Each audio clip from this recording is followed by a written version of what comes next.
As per the order of the strength of the ligands, we can roughly divide the ligands into two groups. The first group is the strong field ligands.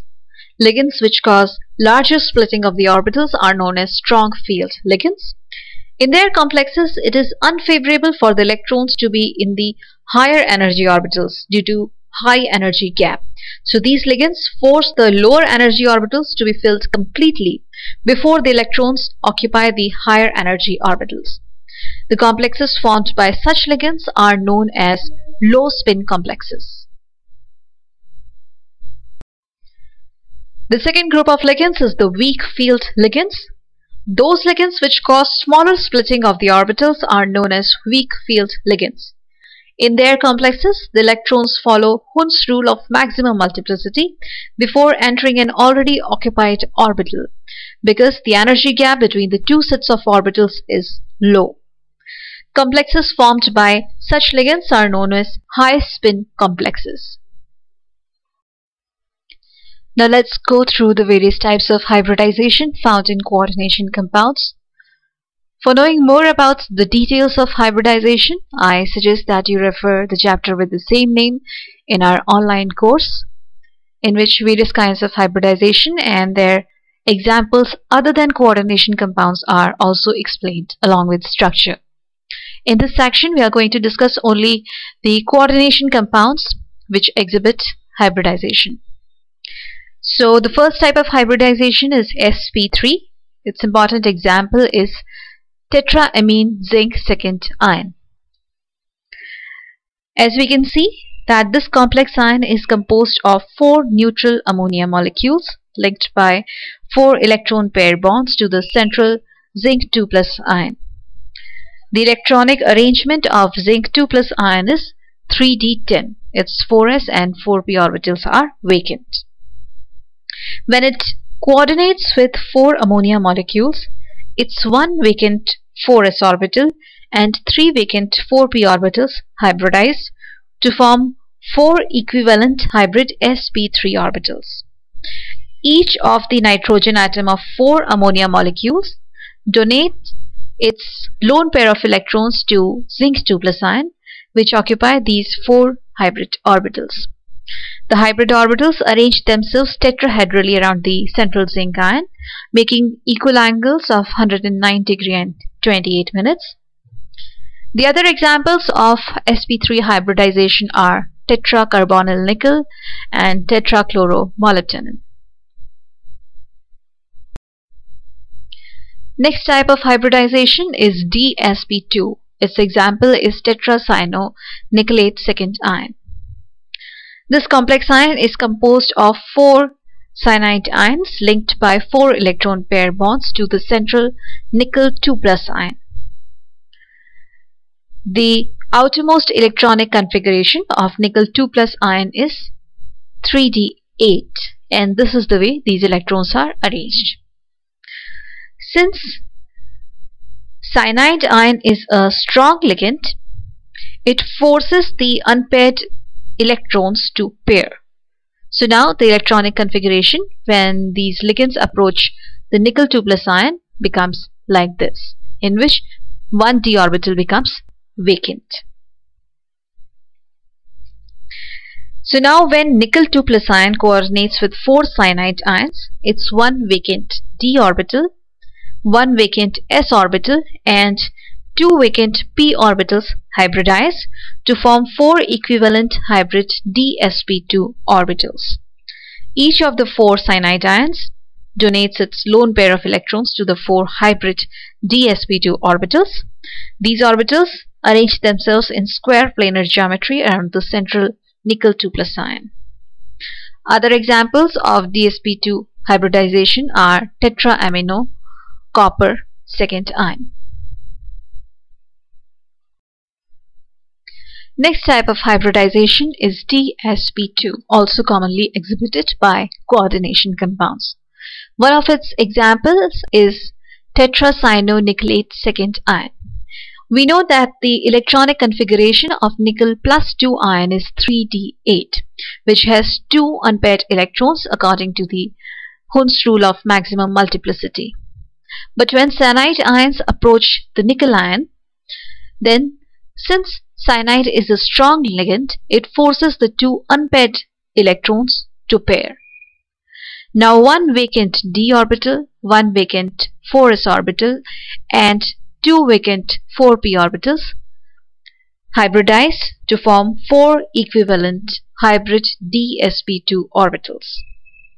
Each of the four cyanide ions donates its lone pair of electrons to the four hybrid dsp2 orbitals. These orbitals arrange themselves in square planar geometry around the central nickel plus 2 ion. Another example of dsp2 hybridization is tetraamine copper 2nd ion. Next type of hybridization is D2sp3 hybridization. Its example is hexaamine cobalt 3rd ion. This complex ion is composed of 6 neutral ammonia molecules linked by 6 electron pair bonds to the central cobalt 3+ ion. The outermost electronic configuration of cobalt 3+ ion is 3d6 and it has 4 unpaired electrons. As ammonia molecules, which are strong ligands, approach the cobalt ion, they force these unpaired electrons to pair up. Now, two vacant 3d orbitals, one vacant 4s orbital, and three vacant 4p orbitals hybridize to form 6 equivalent hybrid D2sp3 orbitals. Each nitrogen atom of the 6 ammonia molecules donates its lone pair of electrons to each of the 6 hybrid orbitals. These orbitals arrange themselves octahedrally around the central cobalt 3+ ion. Other examples of D2sp3 hybridization are hexacyanomagnate 3rd ion and hexacyanoferrate 2nd ion.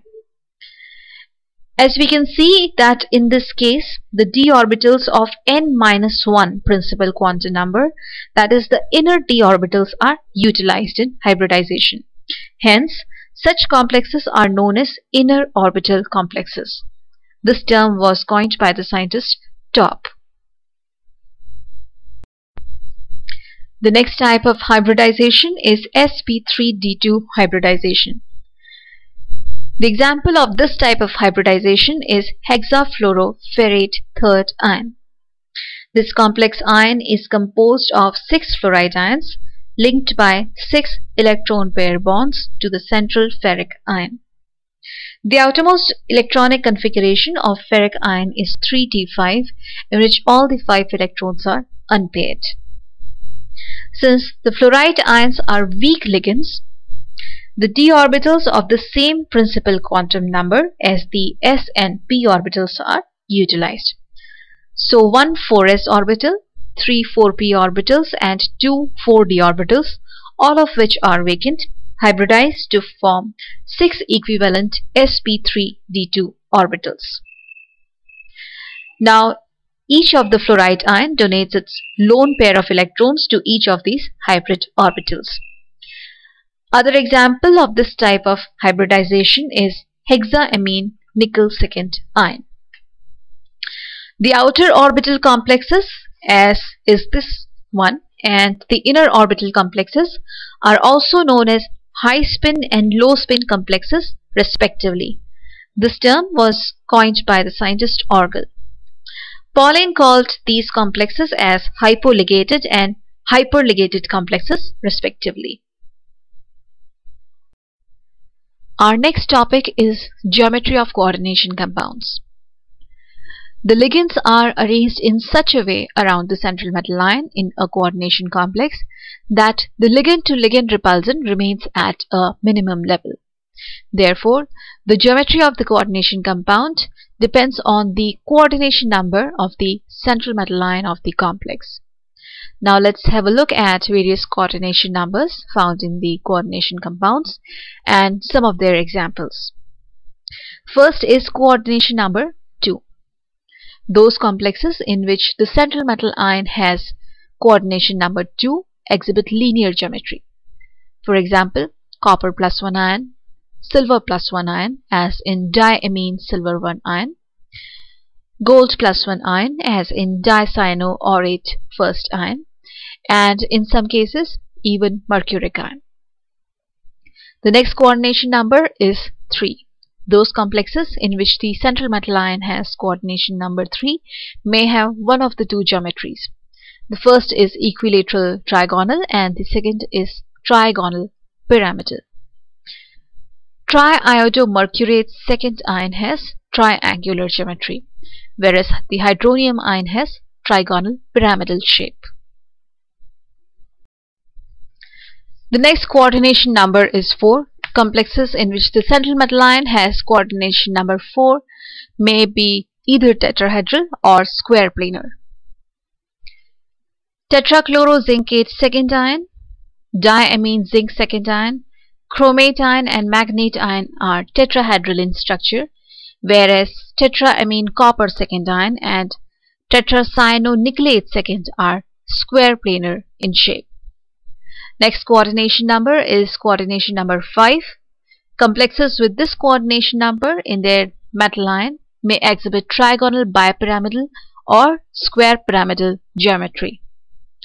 Tricarbonyl bis trifluorophosphine iron has trigonal bipyramidal structure, whereas pentacyanonickelate second exhibits square pyramidal geometry.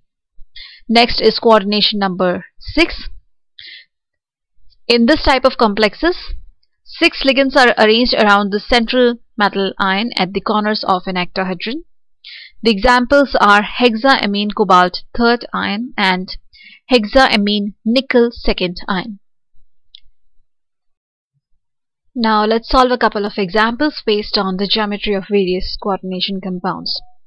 The first example for this topic says the geometry of tetracarbonyl nickel and dichloro bis triphenyl phosphine nickel second are choice A, both square planar, choice B, tetrahedral and square planar, choice C, both tetrahedral, or choice D, square planar and tetrahedral. Now first let's consider the first compound which is given to us, tetracarbonyl nickel. We know that the electronic configuration of nickel is 3d8,4s2. Nickel is in zero oxidation state in this compound. But carbon monoxide or the carbonyl ligand is a strong ligand. So it will cause the pairing up of these unpaired electrons in the d orbitals. So in presence of strong field ligand, the s orbital and the 3p orbital will vacate and the hybridization will be sp3, causing the geometry of this compound to be tetrahedral. In the second case, in which nickel is in +2 oxidation state, this will be the configuration or the outermost configuration of nickel ion, that is 3d8, in which there are 2 unpaired electrons. But chloride ion or triphenylphosphine are not as strong as ligands as carbon monoxide or the carbonyl ligand.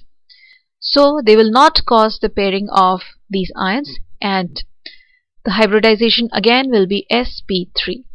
So the geometry of this compound will also be tetrahedral. So our answer will be C, that is both tetrahedral. Next question. The species having tetrahedral shape among the following is tetrachloropalladate second, tetracyanonickelate second, tetracyanopaladate second and tetrachloronickelate second. So first of all, let's consider both the complex ions of nickel. In both these complex ions, nickel is in +2 oxidation state. So its configuration will be 3d8 containing 2 unpaired electrons. When cyanide approaches nickel +2 ion in the form of a ligand, then these 2 unpaired electrons will be forced to pair up because cyanide is a strong ligand. And so the resulting hybridization will be dsp2, causing square planar geometry of this complex. But in case of chloride, which is a weak ligand, these two unpaired electrons will not be paired. So the resulting hybridization will be sp3, causing the geometry to be tetrahedral.